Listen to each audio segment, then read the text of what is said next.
Et voilà oui. un premier. Une seconde. Encore. Oui. Julius Evola, voulez-vous nous parler de vos origines, de vos années de jeunesse et de votre formation spirituelle? Mes origines, je suis né à Rome. Pour ce qui concerne le côté purement biographique, je ne l'estime pas digne d'intérêt. Pour ce qui est ma formation intellectuelle, mes études officielles ont été des mathématiques. Dans le même temps, depuis ma jeunesse, je me suis intéressé des philosophies, des auteurs mystiques, ensuite de l'histoire des religions, d'orientalisme en particulier, et enfin de tout ce qui se rapporte aux doctrines traditionnelles, sur la base desquelles j'ai entrepris une critique de la civilisation actuelle. Et enfin, un des derniers sujets auxquels je me suis consacré, c'était la sexologie, correspondant à cet ouvrage qui a été publié aussi en français, Métaphysique du sexe. Nous savons que vous avez participé dans votre jeunesse au mouvement d'avant-garde. Quels ont été dans cette période vos rapports avec le futurisme et avec Dada? Un rapport avec le futurisme s'imposait par lui-même, parce qu'en Italie n'existait que le futurisme comme art d'avant-garde. Et j'ai connu Marinetti et des autres exponents du mouvement futuriste. Mais puis, peu à peu, je me suis aperçu qu'il n'y en avait pas une homogénéité entre mon orientation et celle futuriste, à laquelle j'accusais une sorte de dynamisme chaotique, une sorte d'élan vital, avec du chauvinisme, avec l'exaltation du futur problématique. Toutes ces choses, pour moi, ne marchaient pas. Et au contraire, je me suis presque immédiatement intéressé au moment dadaïste, immédiatement après la guerre. C'était 1919. Ben, j'étais en rapport avec Tristan Tzara, avec lequel je m'entendis très bien. Et dans ce temps-là, j'ai donné ma contribution dans le domaine de la peinture, de la poésie. Pour la poésie, c'est ma formation précédente avait pour centre surtout le courant français, le symbolisme, Rimbaud, Mallarmé et tout cela. Et j'ai donné, comme je vous l'ai dit, je me suis entendu très bien avec Tristan Tzara. Et lui aussi avait une certaine compréhension pour mon interprétation particulière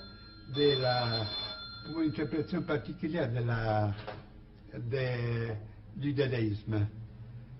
Pas seulement comme un moment artistique, mais bien comme la fin de tout art, comme le passage dans un plan où l'intérêt principal, c'est une sorte de délivrance absolue. Et ce côté, dirais-je, mystique du dadaïsme, j'ai souligné aussi dans des conférences qu'il fait ici en Italie. Et j'ai trouvé une compréhension aussi chez Tzara. C'est un côté de Tzara qui est peu connu, celui-ci. Nous savons... Archive, j'ai voilà un A premier. Oui. Attendez une seconde. Allez-y. Nous savons qu'en 1923, vous avez cessé de vous intéresser d'une manière active tant à la peinture qu'à la poésie. Quelles sont les raisons de ce changement?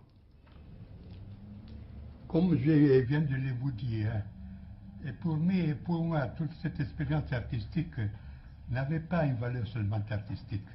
C'est une sorte de reflet d'une crise existentielle profonde qui était survenue immédiatement après la guerre, avec le retour de la guerre.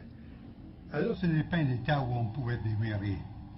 C'est là la différence, j'estime, entre l'art abstrait d'alors et l'art abstrait d'aujourd'hui. Alors l'art abstrait avait cette dimension existentielle profonde. Aujourd'hui, c'est une sorte de convention, de manière, qui n'a pas aucune dimension en profondité. Alors, c'est évident que lorsque j'ai dépassé cette crise, aussi son expression extérieure dans le domaine artistique n'a eu plus une raison d'être. Mais si on en a vécu sérieusement et au profond cette crise, il n'y avait pas trop de chemin à choisir.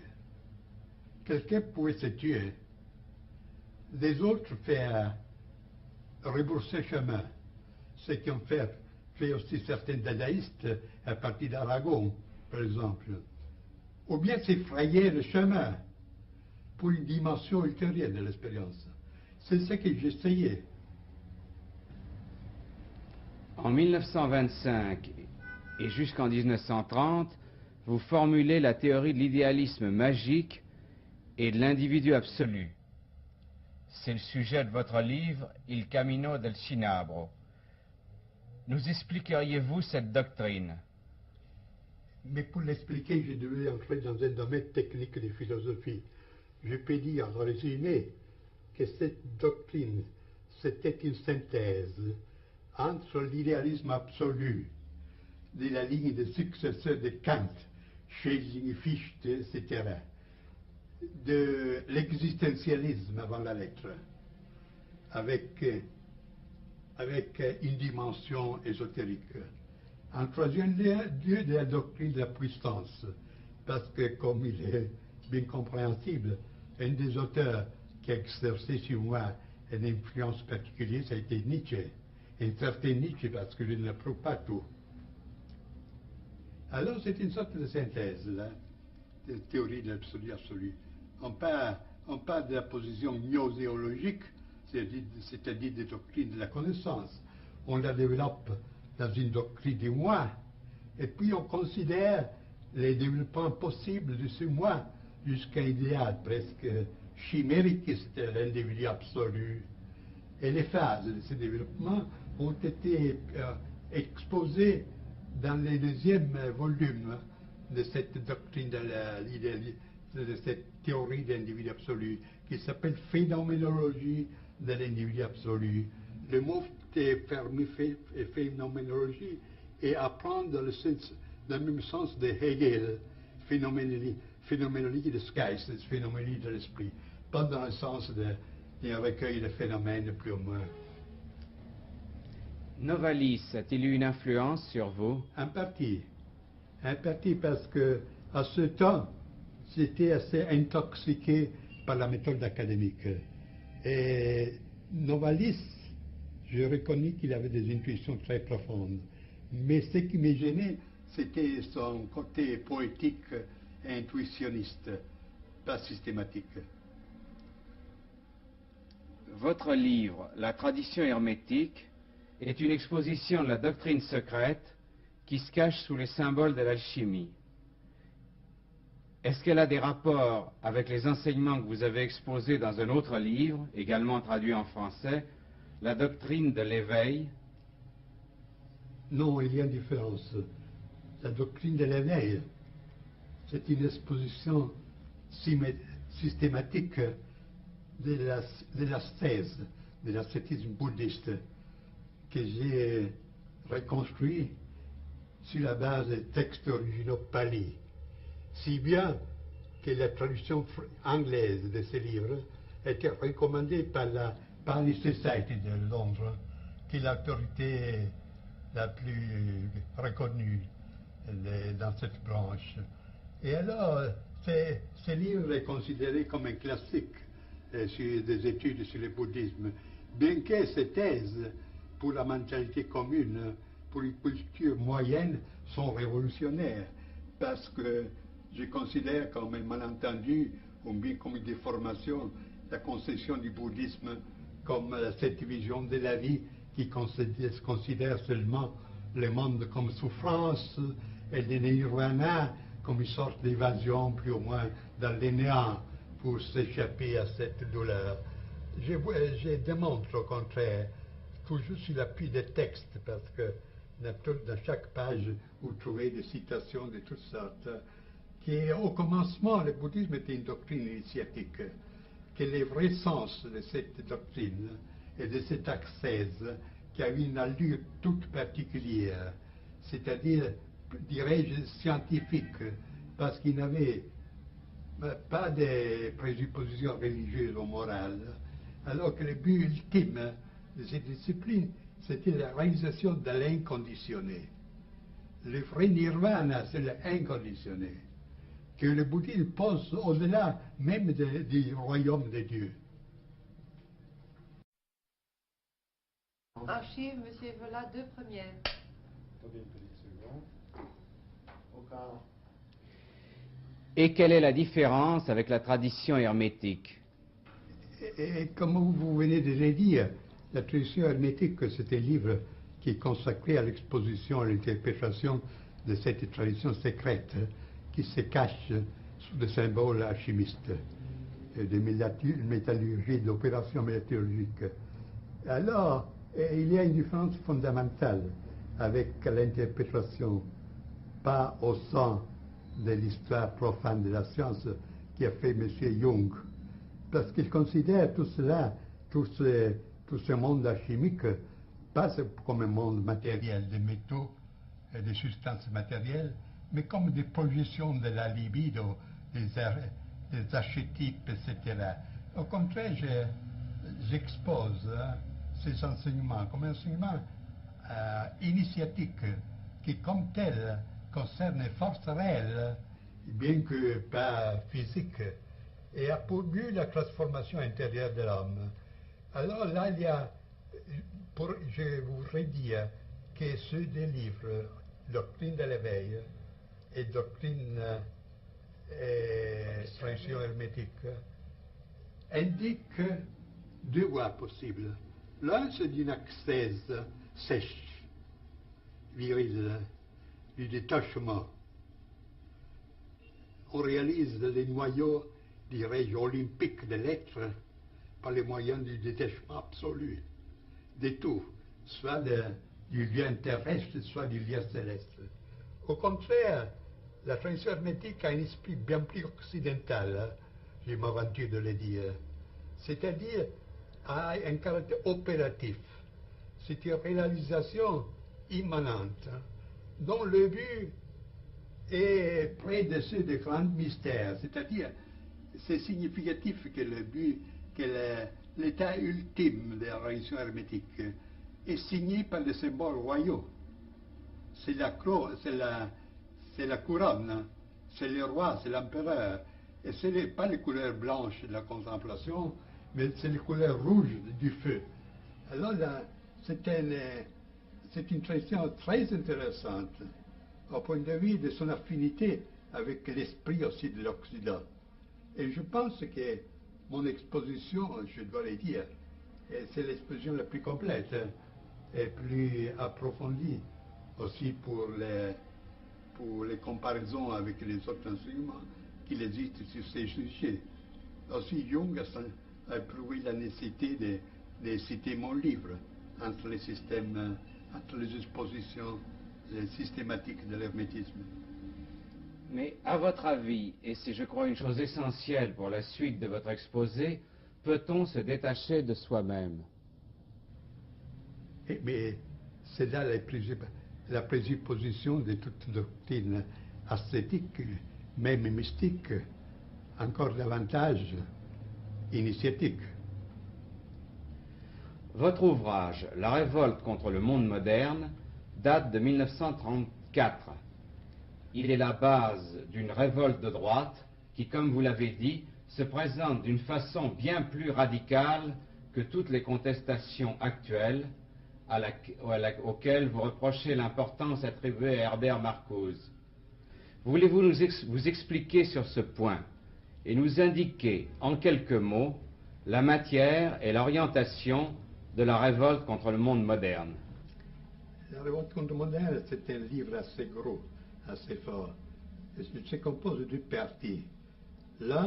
L'une s'appelle Le monde de la tradition.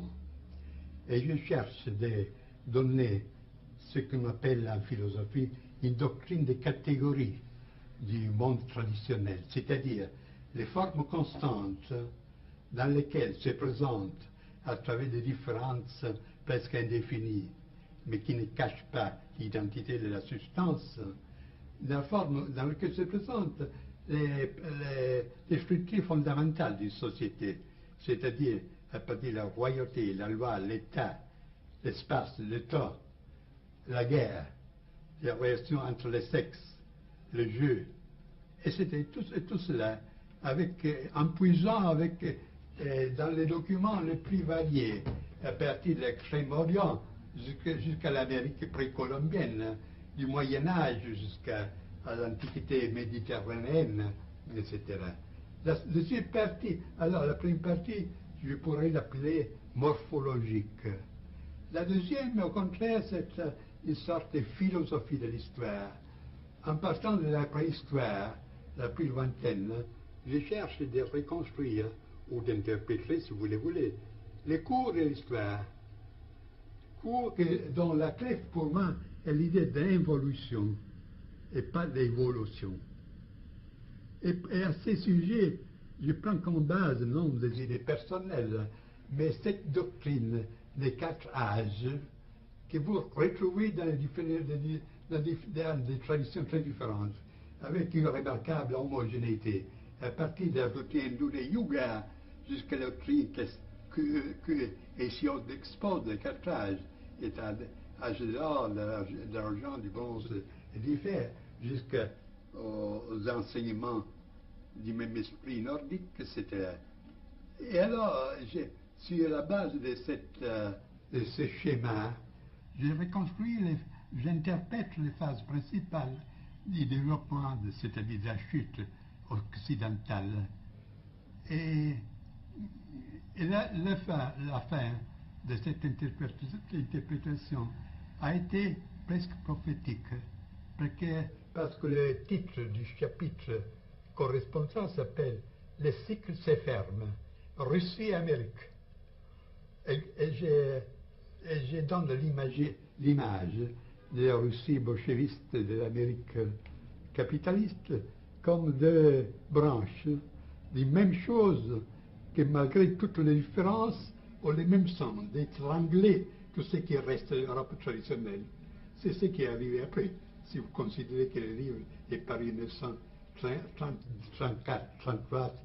1933-34 en Italie, en 1934 en Allemagne.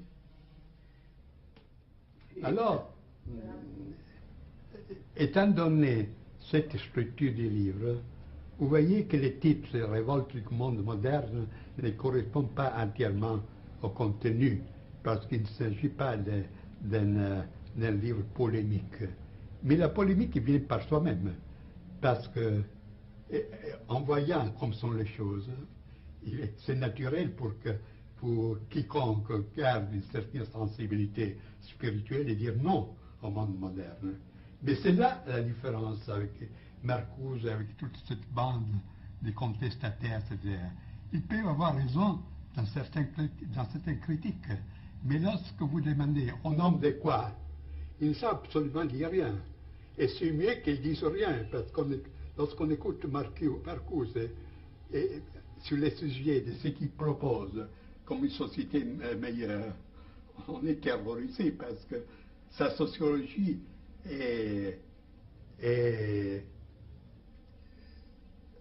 s'inspire d'un freudisme tellement grossier qui fait absolument rire. Alors c'est ça, puisque dans mon livre, comme point de départ, je pose le monde de la tradition, je pose en même temps le point de repère, dans le cas qu'on veut s'aventurer dans une contestation positive, qui par soi-même est naturellement une constitution de droite, pas de gauche.